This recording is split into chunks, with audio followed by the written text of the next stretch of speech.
ਧੋਖੇ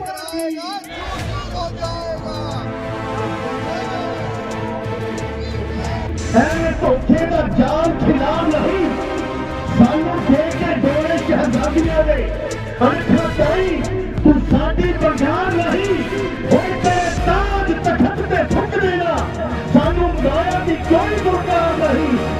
ਭਾਰਤ ਮਾਤਾ ਕੀ ਜਿਨ੍ਹਾਂ ਨੇ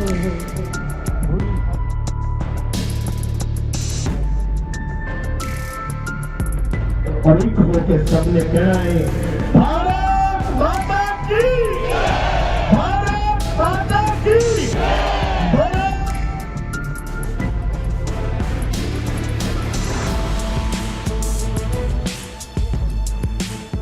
मैं राष्ट्रवादी कवि हूं जी, डॉक्टर अनीशकर। तो मेरी भी नैतिक जिम्मेवारी बनती है कि अपनी कलम और अपने मुखारबिंद से मैं भी इस आह्वान में मैं भी अपना दायित्व निभाऊं। तो दो पंक्तियां निवेदित करता हूं। एक तो पहले जो बांग्लादेश को हमारे मोदी जी का बड़ा सकारात्मक रवैया है कि हमने सबको यहाँ शरण दी थी, कि हमने जिनको शरण दी थी, कि हमने जिनको शरण दी थी वो मार रहे हैं हमारे बंदों को, पूछ रही है माँ भारती का बोझ नहीं है कंधों पर। सो मैं दो पंक्तियां निवेदित करता हूं अपनी कविता के माध्यम से कि हे छत्रपति शिवाजी के संतानों, हे छत्रपति शिवाजी की संतानों, हे छत्रपति शिवाजी के संतानों कहां तुम्हारा आक्रोश है, हे छत्रपति शिवाजी के संतानों कहां तुम्हारा आक्रोश है। कट रहा है हिंदू तुम्हारा और हिंदू ही खामोश है। बचा ना पाए जो राष्ट्रीय ध्वज अपना तो समझ लेना रक्त में कहीं ना कोई दोष है, रक्त में कहीं ना कोई दोष है। तो मैं सभी से कहता हूं कि सभी साथियों, बात वही आती है कि कटोगे तो बटोगे। कुछ दिन पहले मैं एक अपने दूसरे धर्म के मित्र के साथ अमरूद खा रहे थे, हम साबुत अमरूद। उसने खाना शुरू कर दिया, मेरे अपने संस्कार थे, मैंने उस अमरूद को काट के उसके 4 टुकड़े कर दिए। यकीन मानिए चारों में से एक टुकड़ा भी मेरे को हासिल नहीं हुआ। तो वह अमरूद मुझे एक संदेश दे गया कि कटोगे तो बटोगे, और बंटने के बाद भी कुछ भी हासिल नहीं होगा। तो इसलिए एकजुट होने का यह आह्वान है। श्री राम, जय श्री राम। नमस्कार, मेरा नाम धनंजय चौहान है और मैं ट्रांसजेंडर वेलफेयर सोसाइटी के मैं प्रेसिडेंट हूँ। यहाँ चंडीगढ़ में पंचकुला और मोहाली में जितनी भी ट्रांसजेंडर कम्युनिटी है, किन्नर हम जिसको बोलते हैं, सभी के मैं प्रेसिडेंट हूँ। और पंजाब यूनिवर्सिटी की मैं पहली ट्रांसजेंडर स्टूडेंट रही हूँ और मैंने काफ़ी सारी स्टडी में डबल मास्टर PhD वगैरह सब किया हुआ। तो जी आज जो आपने शादी में आई थी,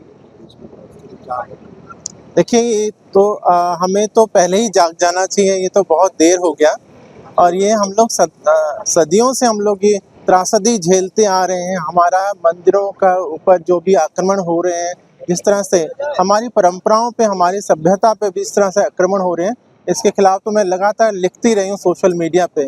क्योंकि ये क्यों आज की बात नहीं, ये सदियों से ऐसा हो रहा है। 8वीं 9वीं शताब्दी से शुरू हुआ और आज तक ये सब चल ही रहा है।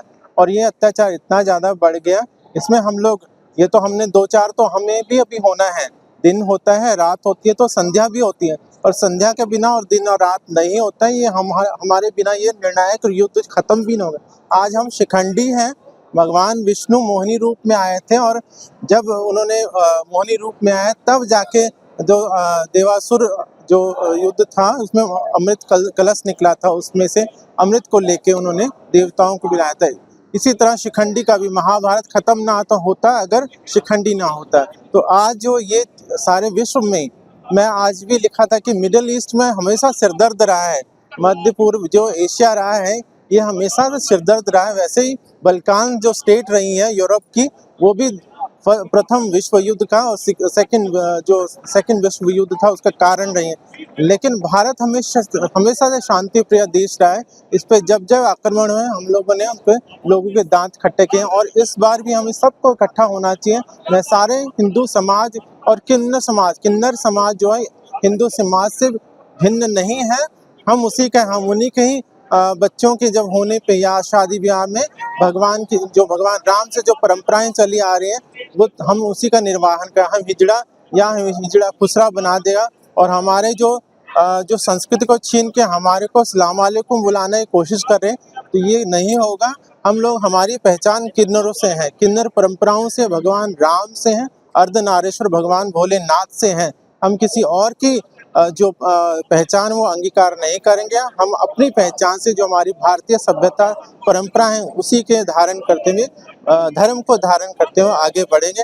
और आज किन्नरों को भी, मैं सारे किन्नरों को भी आह्वान करेंगे वो भी निकलें और अपने जो हमारा जो फर्ज है, हमारा जो धर्म है उसको निभाएं। और इस समाज जो हमारा भारत में जिस तरह से ये बांग्लादेश के लोग हमारे किन्नर समाज में घुस गए हैं, है ना, उनकी पहचान करना बड़ा मुश्किल है। बिल्कुल उसमें इतने लोग अत्याचार कर रहे हैं, पैसे मांग रहे हैं दबा के, ये बहुत गलत चीज़ें हो रही। इसके खिलाफ मैं तो पहले से ही मोर्चा बना के बैठी हूँ कि ये चीज़ नहीं होनी चाहिए। सो अभी आप सबको सबके साथ हम खड़े हैं, किन्नर समाज के लोग भी आपके साथ खड़े हैं। सो मैं आप सबसे कहूँगा कि हम भगवान राम के और भगवान हनुमान जी के गुरु भाई हैं। भगवान राम के हम के चेले हैं, शिष्य हैं। हनुमान जी उनके चेले थे तो हम उनके गुरु भाई हैं। तो सुरेंद्र मुंशी, मैं चंडीगढ़ में रह रहा हूँ आजकल। मैं कश्मीर से विस्थापित हिंद कश्मीरी पंडित हूँ। पिछले 35 साल से वहाँ से विस्थापित सारी कम्युनिटी हुई है, जो कम से कम 5 लाख के करीब है। इस्लामिक अत्याचार, इस्लामिक जिहाद की सबसे बड़ी उदाहरण भारत में वही है, जिसको काफ़ी लोग भूल भी गए हैं, यहाँ तक भी सरकारें भी भूल गई हैं। और अगर ये इस्लामिक जिहाद चलता रहा जैसे अब बांग्लादेश में हुआ और पाकिस्तान में काफ़ी देर से हो रहा था, हिंदुओं को संगठित होना पड़ेगा। जैसे आज की सभा में हम आक्रोश सिर्फ प्रकट कर रहे हैं, बल्कि साथ में हिंदुओं को इकट्ठे होना पड़ेगा और बाहर आना पड़ेगा, ताकि अपनी शक्ति का प्रदर्शन करें। 1 करोड़ 100 करोड़ होने के बावजूद भी इतने कमजोर दिखाई देते हैं कि कोई भी कोई अत्याचार कर सकता है हिंदुओं पे। तो मैं सिर्फ रिक्वेस्ट करूंगा अपने सारे हिंदू भाई बहनों से कि वो बाहर आए, घर में नहीं बैठे। आज की सभा में भी काफी लोग हैं, लेकिन इससे 50 गुना ज्यादा आ सकते थे और आना चाहिए। शक्ति प्रदर्शन सिर्फ हथियार से नहीं होता, नंबर से भी होता है, जो कि मुसलमानों ने कश्मीर में करके दिखाया और बांग्लादेश में दिखा रहे हैं। वो नंबर की वजह से इतना सब कुछ कर पा रहे हैं, अदरवाइज तो वो नहीं कर पाते। और वो सड़क पे भी आते हैं और हमारे हिंदू भाई बहन नहीं आते। तो मेरा यही संदेश रहेगा हिंदुओं के लिए, सनातन धर्मियों के लिए, जिसमें हिंदू, सिख, बौद्ध, जैनी सब आते हैं, उनको इकट्ठे होके बाहर आना चाहिए और इस सारे जिहादी के अगेंस्ट प्रोटेस्ट करना चाहिए और एग्रेसिव प्रोटेस्ट करना चाहिए। तब जाके कहीं इस देश में शांति आएगी। नहीं तो ये देश भी बट रहा है, जातियों में बट रहा है, कम्युनिटीज में बटेगा और जियोग्राफिकली भी बट जाएगा। और आज की डेट में कश्मीर आपके हाथ से काफी बाहर है। ਅੱਜ ਚੰਡੀਗੜ੍ਹ ਦੇ ਵਿੱਚ ਬੰਗਲਾਦੇਸ਼ ਦੇ ਵਿੱਚ ਜਿਹੜਾ ਹਿੰਦੂਆਂ ਦੇ ਖਿਲਾਫ ਹੋ ਰਿਹਾ ਹੈ, ਹਿੰਦੂਆਂ ਨੂੰ ਮਾਰਿਆ ਜਾ ਰਿਹਾ ਹੈ, ਮੰਦਿਰ ਤੋੜੇ ਜਾ ਰਹੇ ਹੈ, ਫਿਰ ਗਾਵਾਂ ਦਾ ਵੀ ਬੜਾ ਬੁਰਾ ਹਾਲ ਹੋ ਰਿਹਾ, ਉਸ ਨੂੰ ਲੈ ਕੇ ਚੰਡੀਗੜ੍ਹ ਦੇ ਲੋਕ ਅੱਜ 17 ਪਲਾਜ਼ਾ ਦੇ ਵਿੱਚ ਪ੍ਰਦਰਸ਼ਨ ਕਰ ਰਹੇ ਹੈ। ਔਰ ਬੜੀ ਮਾਤਰਾ ਦੇ ਵਿੱਚ ਸਾਡੇ ਸਿੱਖ ਭਾਈ, ਹਿੰਦੂ ਭਾਈਚਾਰਾ ਸਾਰਾ ਅੱਜ ਇਕੱਠਾ ਹੋਇਆ, ਸਾਰੇ ਮੰਦਰਾਂ 'ਚੋਂ ਆਏ ਹੋਏ ਹੈ, ਈਵਨ ਇਸਕੌਨ ਦੇ ਵੀ ਲੋਕ ਆਏ ਹੋਏ ਹੈ। ਅੱਜ ਸਾਡਾ ਜਿਹੜਾ ਪ੍ਰਦਰਸ਼ਨ ਹੈ ਇਸ ਖਿਲਾਫ ਹੈ ਵੀ ਬੰਗਲਾਦੇਸ਼ ਦੇ ਵਿੱਚ ਜਿਹੜਾ ਕੁਝ ਹੋ ਰਿਹਾ ਉਹ ਤੁਰੰਤ ਬੰਦ ਹੋਵੇ। ਤਾਂ ਸਾਡੀ ਜਿਹੜੀ ਕੇਂਦਰੀ ਸਰਕਾਰ ਹੈ ਤੁਰੰਤ ਇੰਟਰਫੇਅਰ ਕਰੇ, ਵਰਲਡ ਪਾਵਰਾਂ ਤੁਰੰਤ ਇੰਟਰਫੇਅਰ ਕਰਕੇ ਇਸ ਨੂੰ ਬੰਦ ਕਰਾਵੇ, ताकि हिंदुओं का उत्थे जो कतल है बिल्कुल बंद किया जाए। नहीं होंदा तो भारत की सरकार सख्त कदम उठाए। मैं विश्व सनातन समाज से केशवानंद। आज सेक्टर 17 में जो बांग्लादेश में हमारे सनातनी हिंदुओं के मंदिर तोड़े जा रहे हैं, वहाँ पर हमारे संतों को गिरफ्तार किया जा रहा है। जो सनातन धर्म है ये एक प्रेम का धर्म है और एक प्यार का धर्म है। यहाँ पर सिर्फ प्रेम का ही प्रचार किया जाता है।